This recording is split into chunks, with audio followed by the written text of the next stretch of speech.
Every minute, every second, we're getting closer to the big fight of the 21st, the fight for the options. We want to see all those calls come into the money. But that's not really the main topic of this video. We're talking about what hedge funds may be planning on today, and of course on the big day of the 21st when it comes to tactics and a few things which I personally am preparing for. Now of course this is only my personal opinion, it is not financial advice. Do your own research, come to your own conclusions, and do not listen to anything I say. Take it as entertainment and nothing more. But we are going to dive in, and can I ask you guys also to leave a like on the channel and subscribe if you do enjoy what you see, because we make content like this every single day, all day. But the first thing that we're going to have a look at is what the man himself is doing. Now for this one, we're getting Nathan G's opinion on Twitter. He posted this about 30 minutes ago, and he said, why does this guy only do interviews with CNBC? Comcast owns CNBC. Citadel owns 7+ million shares of Comcast. Thus, the only news source that Gary Gensler will interview is heavily owned by Ken Griffin.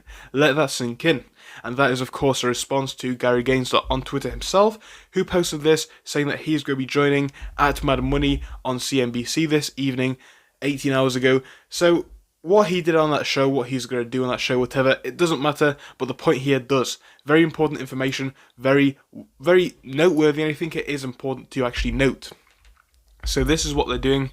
I think it does show a lot about the sentiment of Gary, and, you know, it is disappointing to see this, but obviously that is how it is. I would love to see him go in other places, do an interview with Charles Payne, that'd be nice, but we'll just have to see what goes on. This is just all that we've seen from him so far.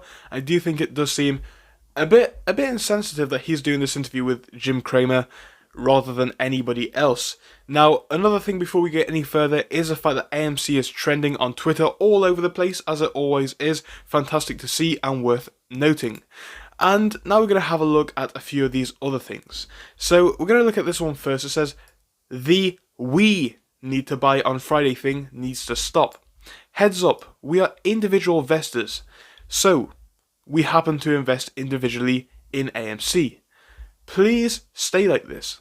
Buy when you can and when you want to, not financial advice. Now, I get it, right? Tomorrow's going to be a big one. It's for the options. We all want to see those options come into the money. But I do think there is a lot of pressure being put on it.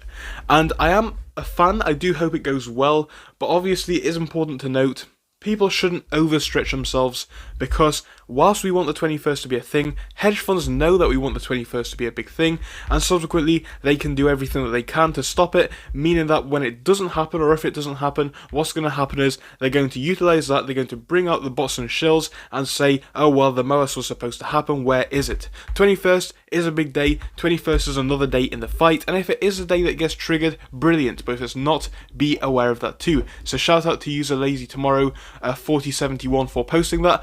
Honestly, I don't think it's FUD. I do not think it is. I think whilst there is a lot of hype around the 21st, and there should be for the options, we shouldn't put an overemphasis on it, because hedge funds can ruin it if they wish to. Now let's have a look at this.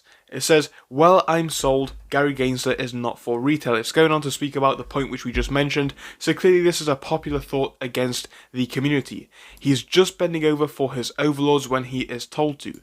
I mean, who knows what's going on, but that is the opinion rather of Spooky Duckfish, and I think it is an opinion which a lot of people are feeling, especially after what we're seeing with Gary going on to that platform.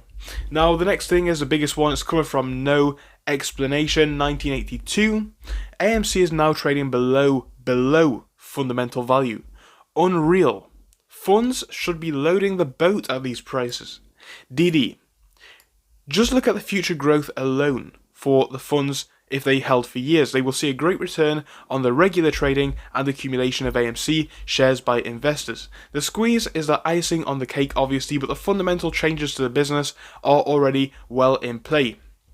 I believe this stock trading below 30 is unreal, and the amount of shorting and F3 daily is what's causing it to continue to drop.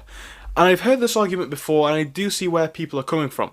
When AMC was at $2, yes, it was almost a bankrupt company. It was actually pretty much a dying industry. People watch the films at home And obviously the pandemic didn't really help that. But what's happened now, post-pandemic, people want to get back out there. People want to experience these real life experiences rather than just watching the movie at home, on the sofa or whatever. And subsequently, we've seen AMC having some of the best movies it's had in years, some of the best attendance figures it's had in years, and the company and Adam Aaron are doing what they can to utilize this, expanding the business and making the most of what they have. I think that's a really clever move. I think it is going on to help improve the value of the company on a fundamental level. So I think AMC really is getting better now. I'm very, very happy about this one. And like I've said before, this is a case of, we know what we're here for. We're here for the MOAS. But really, there is an argument for fundamentals. And it's really funny as well that prior to the past, let's say 4 months, we heard it all over the news from hedge fund managers, etc, etc. AMC is going to a penny because that's its fundamental value. Well, now AMC is back up and running. Now it's actually bringing in some revenue. What is it now? Now where is it going? Is it still going to a penny, or is it worth more? Now, we've discussed this one before, but I'm going to bring it up again. When the user posted, I'm not going to bring the post up, but I'm just going to speak about it. When they bring out the naked shorts, they're basically intending to bankrupt the company.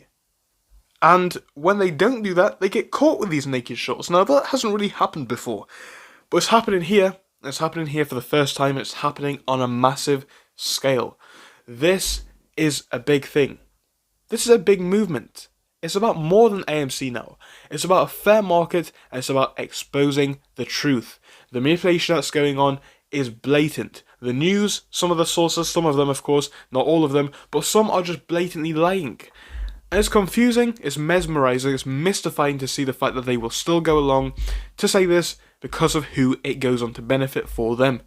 Anyway, it's been quite a long video. I'm finished talking though now, guys. I will be back with you in about an hour or so for another one. Thank you for watching this one though. I'll see you in a bit. Goodbye. So thank you for watching through till the end, but let me tell you about our Discord. So on your screen you will be seeing the N2S Finance Discord. Obviously it is split into multiple sections. Basically at the top we have updates from me and all that kind of good stuff. If you scroll down a bit further we have the main sections where we focus on cryptos, SPACs and other hot stocks including penny stocks, even stable growth stocks as well, and we even have a special AMC GME chat. If you scroll down you can see some research and DD from the community. We also have funny memes and you can see actual contributions from members down here. And again, if you do join us, it is completely free, link is down below. But if you do want to become a Patreon, you will actually get a pink sticker which will be displayed on your name. So your name will come up in pink as mine comes up in red down here, and that will show that you are a Patreon. But other than that, guys, you can join completely for free down below. You do not have to pay anything if you do not want to. Thank you for watching, see you soon.